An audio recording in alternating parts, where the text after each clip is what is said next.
Hello everyone and welcome to my home. My name is Jessica Tiarina and this is Jessica's Kitchen, Tips, Tricks, and Hacks. Welcome back for those of you who are joining us today. It is Monday, April 20th at about 1 o'clock Central Time.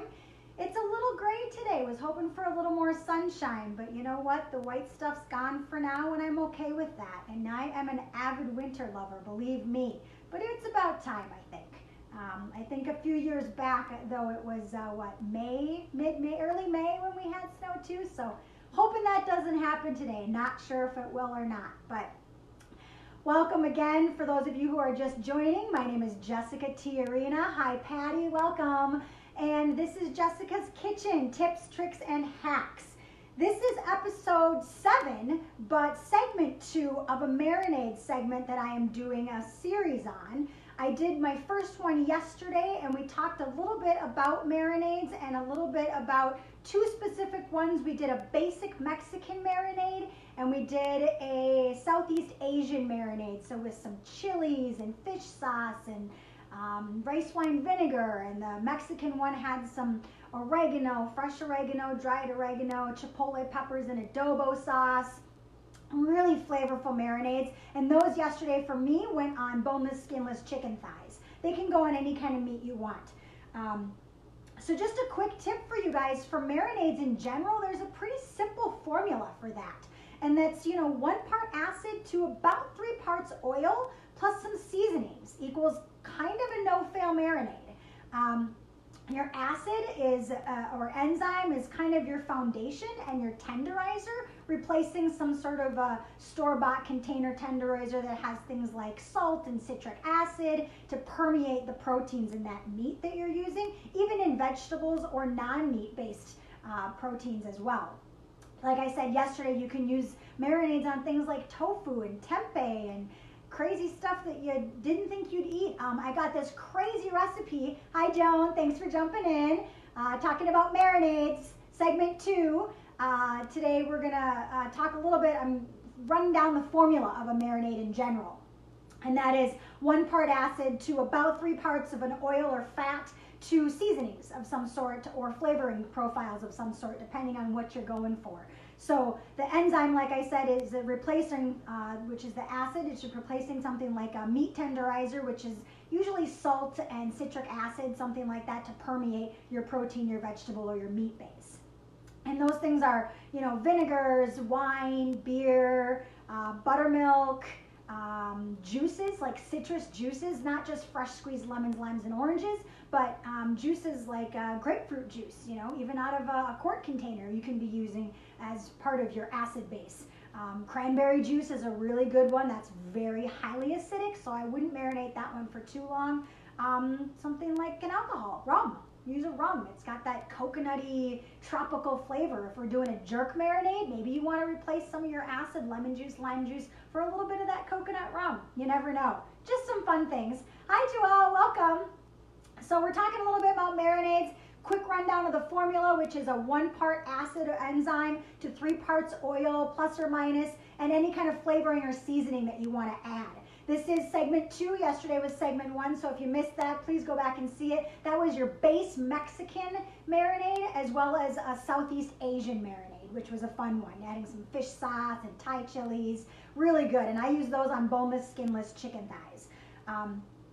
So the acid or enzyme, like I said, can be anything from vinegars, wines, citrus juices, rum. Your enzyme is going to be something like a yogurt or a milk base, pineapple juice, papaya, some honey.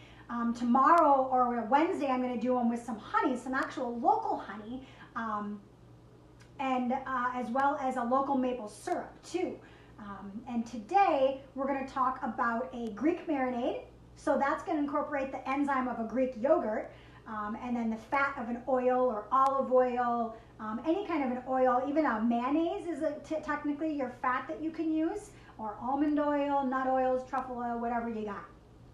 Seasonings based from anything from fresh and dried herbs and ingredients, garlic, spices, onions, shallots, ginger, zest, which we're going to use a little bit today. You guys know how I love my zester, my microplane, which is one of my favorite kitchen tools.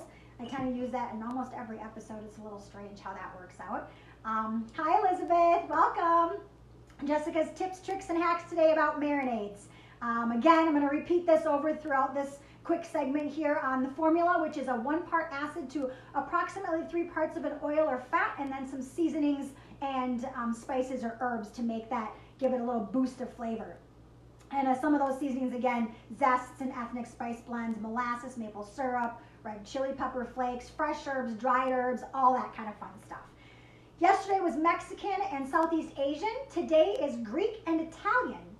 On Wednesday, I'm not 100% sure what I want to do yet, but I'm thinking maybe a Jamaican / jerk marinade and something else. I do want to incorporate a local honey as well as a local syrup just to support our local small businesses and farms right now.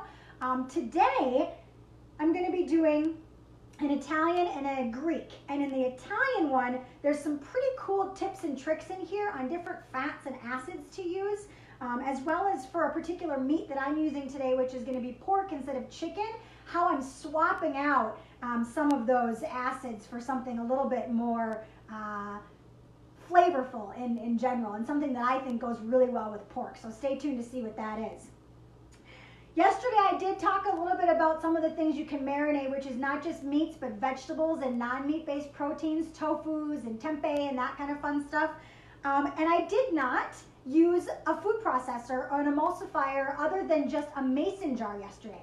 I put all those ingredients in a mason jar and I shook that puppy up until it emulsified. And the emulsification is when the molecules of that acid and that fat combine and you get sort of what looks like kind of a turkey gravy color, for lack of a better visual on that. But that's how you know it's been combined and it's emulsified.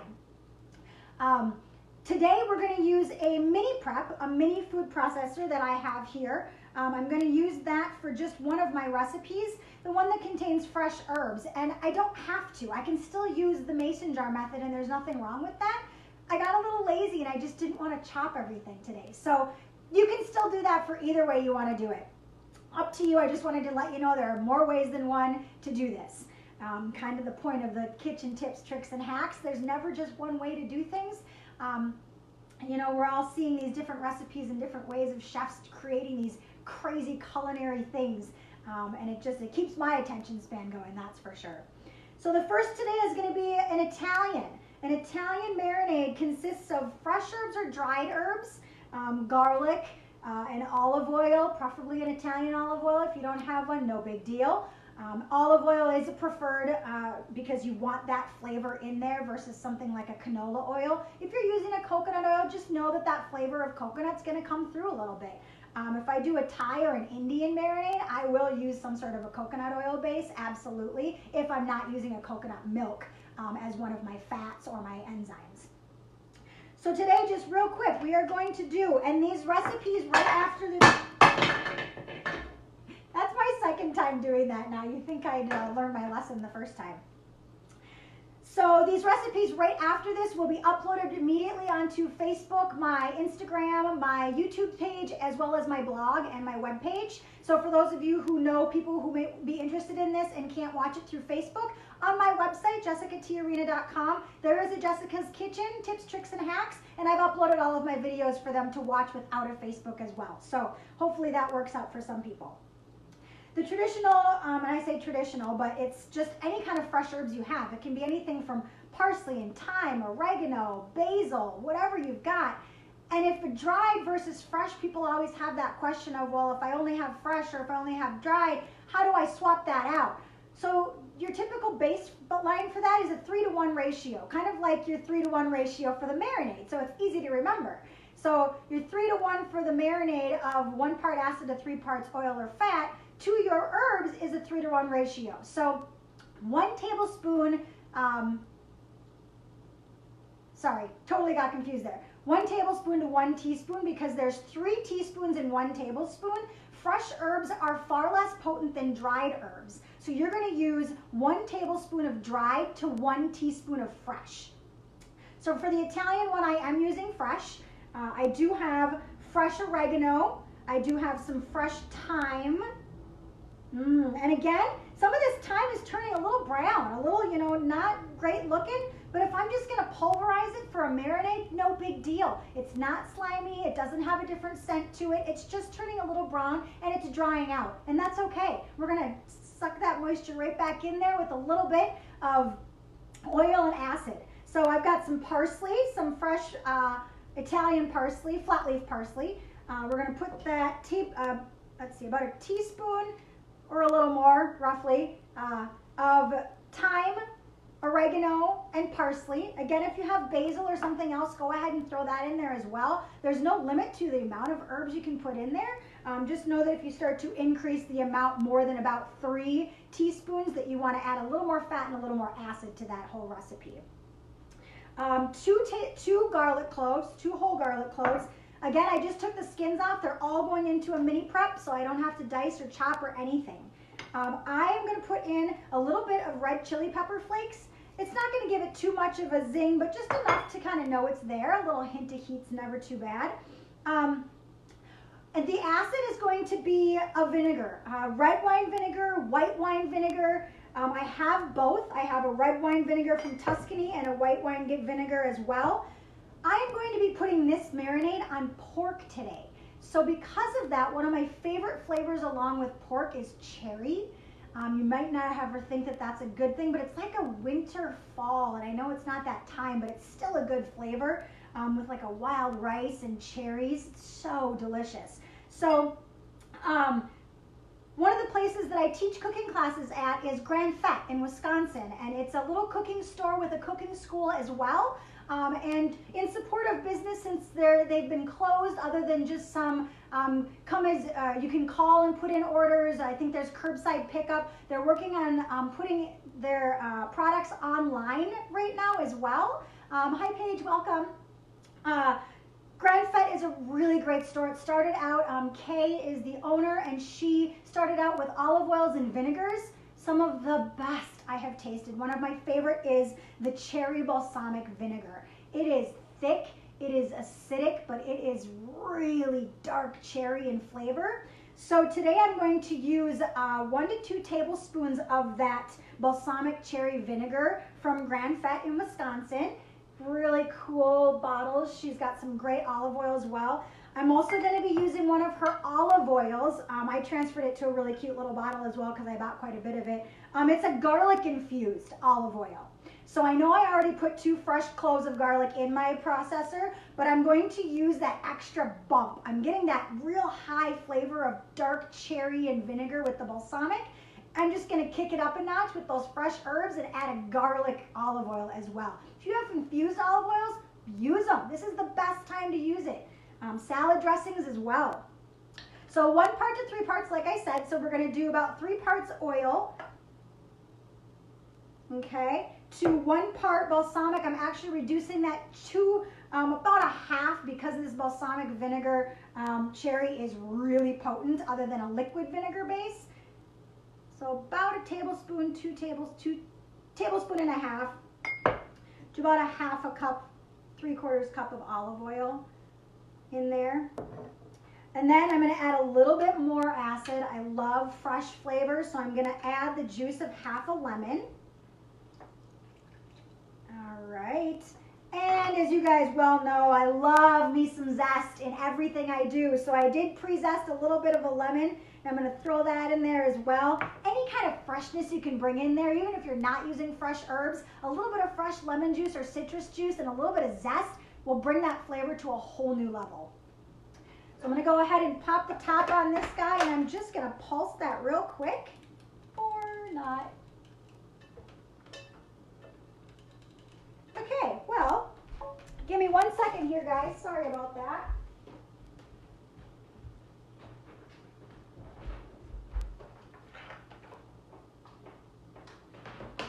One of the reasons you test your equipment before you hop on a thing, right?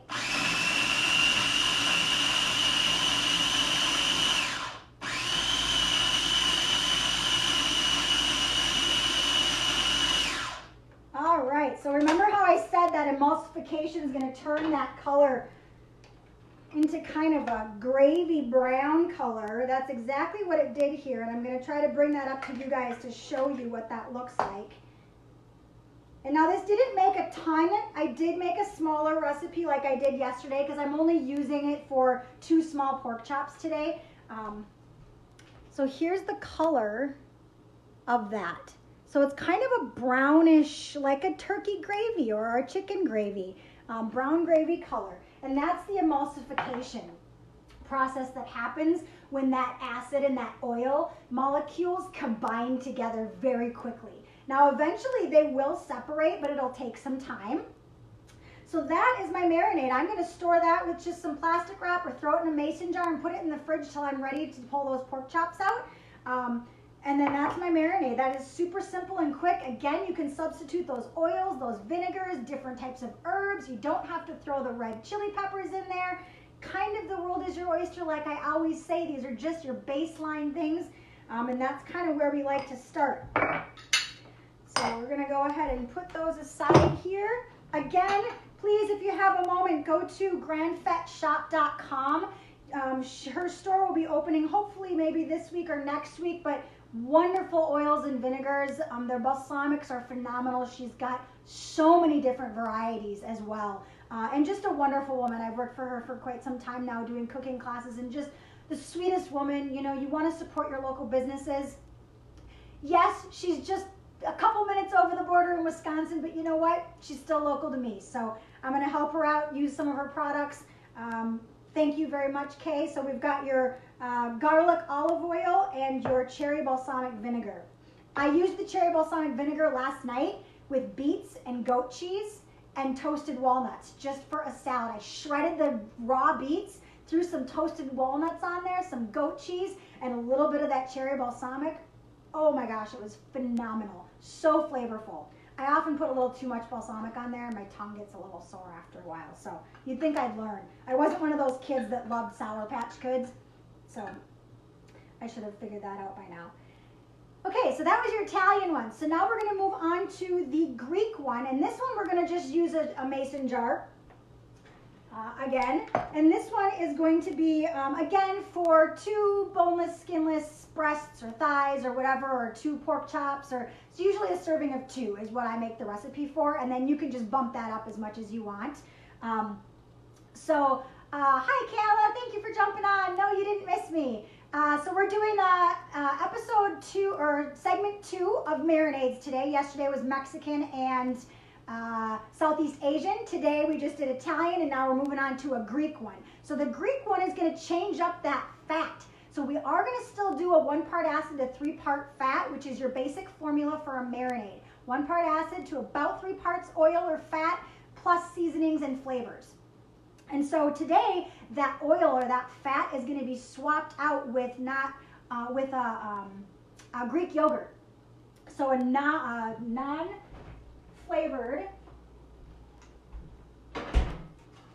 Greek plain yogurt. Full fat, if you can find it. That's my preference. You don't have to. You can use a low fat, whatever you want to use. I just got the full fat Greek plain yogurt from Trader Joe's the other day. So that is going to be about 1 cup of yogurt, which is this whole container. I'm going to grab a spatula here. I love the smell of yogurt, and I love the smell of plain yogurt. I'm just not a huge fan of just eating plain yogurt. But again, you know what? You could put a little of that cherry balsamic vinegar on this yogurt. I know it sounds weird, but I bet it would be phenomenal. And I could mix that in if I wanted to make some sort of a creamy Italian balsamic marinade or dressing. I could use that as well. So I'm going to do about 1 cup of the Greek yogurt. I'm going to do about a tablespoon of oregano. I'm going to do 3 large cloves of garlic. I did slice them and smash them a little bit, but I didn't. You can dice them up. That'd probably be a little better, but I'm not using the food processor for this one. Slice it up, dice it up, mince it, whatever. You can use your microplane and just mince that to pieces if you want. Totally up to you. A little bit of zest, again. You know how I love me some zest. So I'm going to do the zest of about 1/2 of a lemon. Now the Greek marinade for me is going to be very citrusy, very highly acidic. So I'm going to do a half a lemon, even just for these 2 servings, which seems like a lot. So if you're doing a servings for 8 people or a larger family, you're gonna be needing quite a few lemons, like 3 or 4. Because then also, there's a lot of zest on that, loving it. All right, so we're gonna add the rest of that zest that I'd done a little earlier too for the Italian one. So we've got lemon zest, we've got 3 cloves of garlic, 1 cup of full-fat Greek plain yogurt, a tablespoon of oregano, and I pre-sliced some lemon earlier on today. So just gonna have some sliced lemon that I'm just gonna put over the top of that marinade once I put it on my protein or my vegetables. And then we're gonna do the oil and the fat. So the fat is that Greek yogurt, but I'm still going to add in a little bit of olive oil. So about a 1/4 cup of olive oil, which is also 4 tablespoons. Okay. And I'm going to shake that up. So the acid that I'm going to be using is going to be, and I waited to use the acid, is going to be the juice of half of a lemon.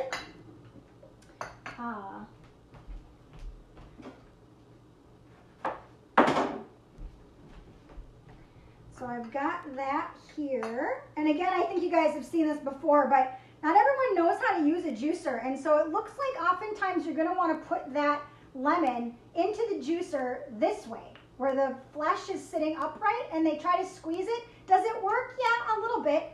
But you flip that puppy upside down into that dome, and that's exactly how you should use a juicer. Not everyone knows that. It may be simple for some of you, but not everybody does. So I always go ahead and make a point to just bring that up.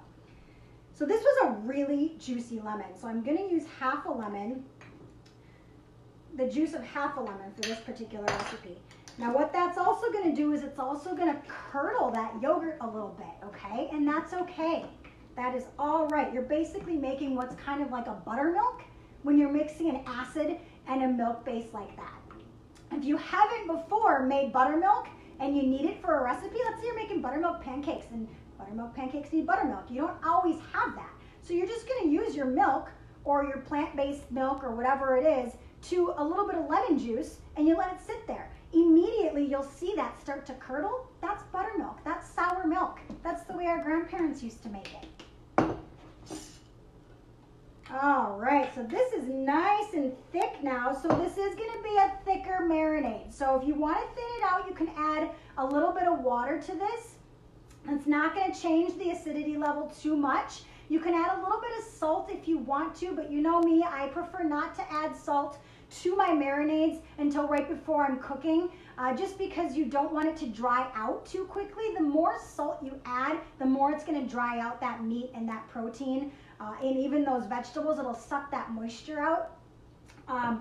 Or it'll leave it in there if it's coated in something as well, and it'll get so floppy that you won't even have anything left really to grill. So, hi Kate, hi Greg, thanks for joining me guys. Today's our episode 2 of marinades. We just did an Italian marinade, and now we're working on a Greek marinade. So the marinade magic is kind of your 1 part acid to 3 parts oil plus seasonings and flavorings. So the Italian one we did today, we used a cherry balsamic vinegar. For the acid, we used garlic olive oil for the fat. And we used a bunch of fresh herbs, some garlic, some red pepper flakes, and some lemon zest and lemon juice. And we put that thing in a food processor. You can certainly use a mason jar or a sealed type jar and shake that up as well. Leave those herbs whole. That's totally cool too. For this Greek one, we changed up that oil and that fat piece from, we use a little bit of olive oil and a full cup of full fat plain Greek yogurt, as well as the zest of 3/4 of a lemon, the juice of half a lemon, some oregano, and 3 cloves of garlic. It's so simple. Now you can add more herbs and spices to that if you want. Heck, you could add a handful of diced Kalamata olives if you really want. That's totally up to you. This is also where if you want to kick it up a notch for something like a fish base, like a white fish marinade, you could throw in an anchovy or 2 and then put it in the food processor. You're going to give it that extra bump of kind of that sea flavor if you like that. Not everyone likes that. So I had talked to you guys yesterday quickly about some of the time frames that you can cook things or marinate them for before they get either mushy or too soggy or dried out. So for shellfish, shrimp, crab, you want to marinate those for typically no longer than about 15 minutes. If you've noticed, if you just throw a bunch of shrimp uncooked into a bowl and then throw some acid in there, it's going to cook the shrimp. That's how you make ceviche. So it actually is cooking with that acid. Longer than 15 minutes, you break that down, you break the proteins down in that fish, and it becomes grainy and mealy. So if you've ever had shrimp cocktail that's grainy and mealy, it's because they let it sit in an acid way too long. Let's see, seafood in general, fish of any kind, about 30 minutes, about max. Again, it'll start to cook that flesh really quickly, very rapidly. Veggies, about 30 minutes. Some of those heartier vegetables, mushrooms, beets, things like that. Red onion, I think you said, Patty. Those kind of ones you can let marinate along with your proteins, and it won't affect them too much. They're pretty hearty. Even potatoes often. Chicken and pork, between 3 and 12 hours usually. I've left my pork to marinate overnight. Yeah, it can get a little mealy again, so it gets kind of grainy, and that's not fun. So you just got to be careful of how thick your pork is. A tenderloin can usually survive a little bit longer than pre-sliced thin pork loins or pork chops. And then beef and lamb or any kind of wild game, 3 to 24 hours. So the minimums are usually about 3 hours, 2 at a very minimum. For things, but shellfish 15, seafood 30 minutes, veggies about 30 minutes unless they're real hearty, chicken and pork 3 to 12 hours, and beef and game and lamb 3 to 24 hours. So that's it for today, you guys. I hope you learned a little bit about some marinades. That marinade magic is that 3 to 1, 1 part acid, 3 parts oil, some flavors and seasonings added in there, fresh or dried. We did talk about the herb dried to fresh ratio as well, which is very similar in the 3 to 1 formula for the marinade. So it would be 3 to 1 for fresh to dried. Fresh is a less potent than dried, so you're going to use 1 teaspoon of fresh herbs to 1 tablespoon of dried herbs for any kind of a marinade. So thank you for joining me again today, you guys. Please head over to my website, jessicatiarena.com, where you can find the recipes I'll post right after this for these 2 recipes I showed you today, Italian and Greek marinade. The ones from yesterday will be attached to that same link, and that was a Mexican and a Southeast Asian marinade. Wednesday, we're going to pop in and do something, I'm thinking maybe Indian curry marinade, and I don't know what yet, but I do want to use those local farms that I said I was going to talk about and help support. We're going to support Iron Shoe Farm in Princeton, Minnesota, and we're going to use her freshly tapped maple syrup. First time in, I believe, 85 years that they've ever tapped her maple trees. So we get to be the inaugural taste testers of her maple syrup. Wednesday, I'll show you a little bit how to use that, as well as maybe some local honey if I have some of that too on hand. Today we were using some products from Grand Fete, a local kitchen store and cooking school that I teach classes at. And we used their balsamic cherry vinegar as well as their garlic infused olive oil. So head over to their shop to grandfetshop.com later this week or early next week, and hopefully those products will be for sale online. Otherwise, thanks for joining me, guys. I love having you. I love doing this.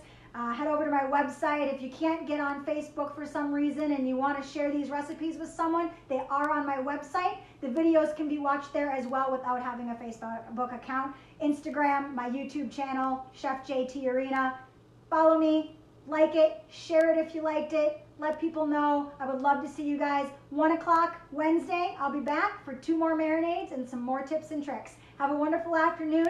Be happy, be safe, wash your hands, and I'll see you next time. Have a great afternoon, guys.